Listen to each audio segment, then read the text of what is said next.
साथ रहने की ताकत। हिमकुंज वन में इस बार की ठंड कुछ अलग ही थी। हवा इतनी सर्द थी कि पेड़ों की शाखाएं भी कांप रही थीं। झील का पानी जम चुका था और पहाड़ियों पर बर्फ की सफेद चादर बिछी थी। सूरज भी जैसे बादलों के पीछे दुबका बैठा था। जंगल के जानवर अपने अपने घरों में सिमटे हुए थे। कोई सूखी पत्तियां इकट्ठी कर रहा था, कोई अपने बिल को और गहरा बना रहा था। लेकिन तीन खास दोस्त, टिम्मी बंदर, लैला लोमड़ी और बाबू हाथी, ने ठंड से बचने के लिए एक अलग ही फैसला किया। तो ना हम साथ रहे। हाँ, साथ रहेंगे तो ठंड भी कम लगेगी। हाँ, और साथ रहेंगे तो काम भी आसान हो जाएगा। तीनों ने मिलकर जंगल के बीच एक मजबूत, गर्म और आरामदायक घर बनाया। बाबू ने मोटे मोटे लकड़ी के लट्ठे लगाए। टिम्मी ने ऊपर से पत्तियां और बेलें सजाईं। लैला ने अंदर मुलायम घास और कंबल बिछाए। घर तैयार हुआ तो ऐसा लगा मानो बर्फ के बीच एक छोटा सा गर्म सूरज चमक रहा हो। फिर उन्होंने काम बांट लिए। लैला लोमड़ी खाना बनाएगी, बाबू हाथी घर की सफाई, लकड़ियां और आग का इंतजाम करेगा। टिम्मी बंदर बाहर से फल, सब्जियां और पानी लाएगा। तीनों ने खुशी खुशी जिम्मेदारियां स्वीकार कर लीं। कुछ ही दिनों में उनका घर हंसी और खुशबू से भर गया। सुबह बाबू हाथी लकड़ियां लाकर चूल्हा जलाता। टिम्मी फुर्ती से पेड़ों पर चढ़कर मीठे फल तोड़ता। लैला रसोई में गुनगुनाते हुए गाजर का सूप, गरम पराठे और मीठा हलवा बनाती। शाम को तीनों आग के पास बैठते, कहानियां सुनाते और हंसते। पूरा हिमकुंज वन उनकी दोस्ती की मिसाल देने लगा। लेकिन हर कहानी में एक मोड़ जरूर आता है। एक पेड़ की ऊंची डाल पर बैठा था काला कौआ। वह ठंड से कांप रहा था। उसके पास न गर्म घर था, न रोज का खाना। वह तीनों दोस्तों को हंसते खेलते देखता और मन ही मन जलता। ये लोग कितने मजे में हैं और मैं यहाँ अकेला। अगर इनकी दोस्ती टूट जाए तो इनका मजा भी खत्म। उसने चालाकी से योजना बनाई। एक दिन टिम्मी बाजार जाने निकला। कौवा उसके पास उड़कर आया। अरे टिम्मी, इतनी ठंड में तुम बाहर और तुम्हारे दोस्त घर में आराम। टिम्मी रुक गया। तुम ही सारा काम करते हो, उन्होंने तुम्हें नौकर बना दिया है। टिम्मी का दिल धक से रह गया। वह सोचने लगा, सच में मैं ही बाहर जाता हूँ, मैं ही बाहर जाता हूँ। उस दिन वह बिना सामान लाए घर लौट आया। अंदर घुसते ही वह गुस्से में बोला, अब से मैं बाहर नहीं जाऊंगा। क्यों, क्या हुआ? मैं नौकर नहीं हूँ। शांत हो जाओ टिम्मी, समझने की कोशिश करो।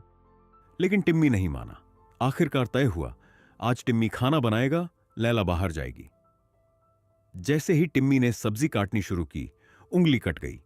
तवा गरम हुआ, हाथ जल गया। आटा गूंथा, सारा फर्श पर गिर गया।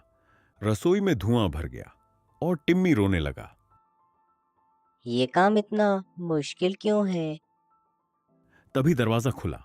लैला और बाबू अंदर आए। लेकिन यहां कहानी में एक और मोड़ था।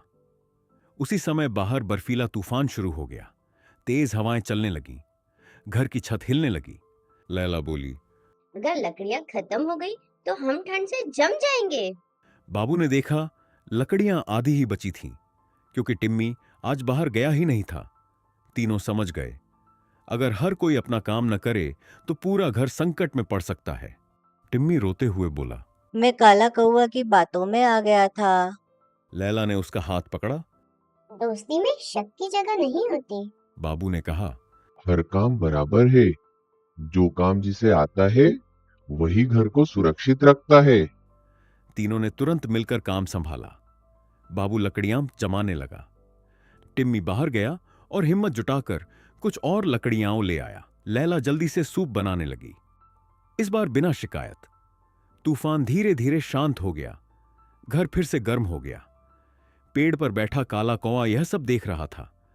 उसने सोचा था कि वे झगड़कर अलग हो जाएंगे, लेकिन उनकी दोस्ती और मजबूत हो गई। उसे अपनी गलती का एहसास हुआ। वह धीरे से नीचे आया और बोला, मुझे माफ कर दो, मैं जल गया था। तीनों ने एक दूसरे की ओर देखा। लैला बोली, अगर तुम सच में बदलना चाहते हो तो हमारे साथ रह सकते हो। कौए की आंखों में आंसू आ गए। अब चारों मिलकर रहने लगे। कौवा ऊपर से निगरानी करता, कहीं तूफान तो नहीं आ रहा। टिम्मी खुशी खुशी सामान लाता, लैला स्वादिष्ट खाना बनाती, बाबू घर संभालता। अब उनका घर पहले से भी ज्यादा खुश था।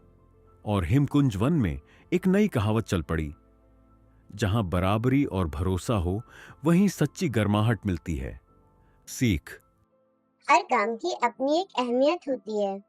बराबरी का मतलब काम बदलना नहीं, बल्कि एक दूसरे के काम की इज्जत करना है। शक दोस्ती को तोड़ता है, लेकिन भरोसा उसे और मजबूत बनाता है।